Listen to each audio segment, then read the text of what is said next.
আজ আমি আপনাদের সঙ্গে ক্রকারি আইটেম শেয়ার করব। আসসালামু আলাইকুম, সকলে ভালো আছেন তো? তো আমি চলে এসেছিলাম এম বাজারে, আর এখানকার ক্রকারি আইটেমগুলো সত্যি ভীষণ সুন্দর ছিল।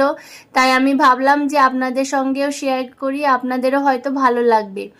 তো একটা একটা করে আমি প্রত্যেকটা জিনিস দেখছিলাম আর তাদের প্রাইসও দেখছিলাম। প্রাইস যে ভীষণ একটা বেশি ছিল তা কিন্তু নয়।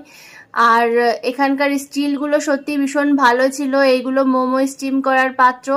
আর প্রত্যেকটা আইটেমই ভীষণ ভালো ছিল। এখানে cast iron, nonstick, steel, plastic, ceramic সব কিছুই অ্যাভেলেবেল ছিল।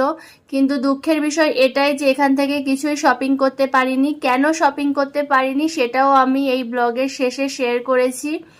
তো যাই হোক, তবু বলে দিই যে কেন আর কি কিছু কিনতে পারিনি।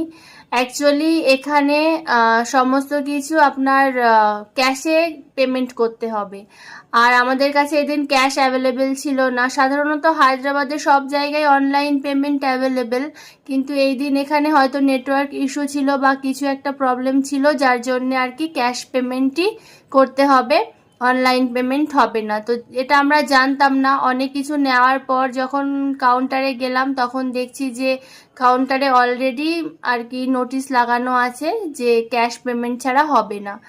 তো যেহেতু আর হবে না, তো তাই জন্য আর কিছুই শপিং করতে পারিনি। কিন্তু এখানকার ক্রকারিগুলো ভীষণ সুন্দর লাগছিল, তো আমি কিছু ভিডিও করে নিয়েছিলাম আপনাদের সঙ্গে শেয়ার করব বলে। আর এইগুলো হায়দ্রাবাদে ভীষণ আর কি চলে, পুরো দেখে মনে হয় যেন গোল্ড।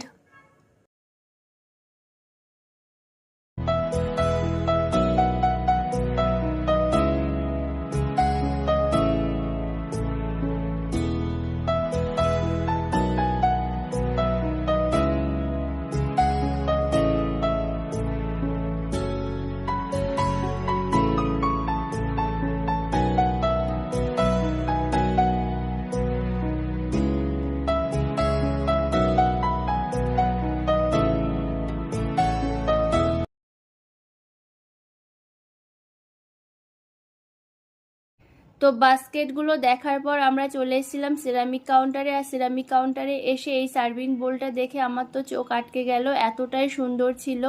আর এর সঙ্গে দুটো বোলও ছিল। তো আজকের ব্লগটি আমি এখানেই শেষ করছি। দেখা হচ্ছে পরের একটি ব্লগে। সকলে খুব খুব খুব ভালো থাকবেন।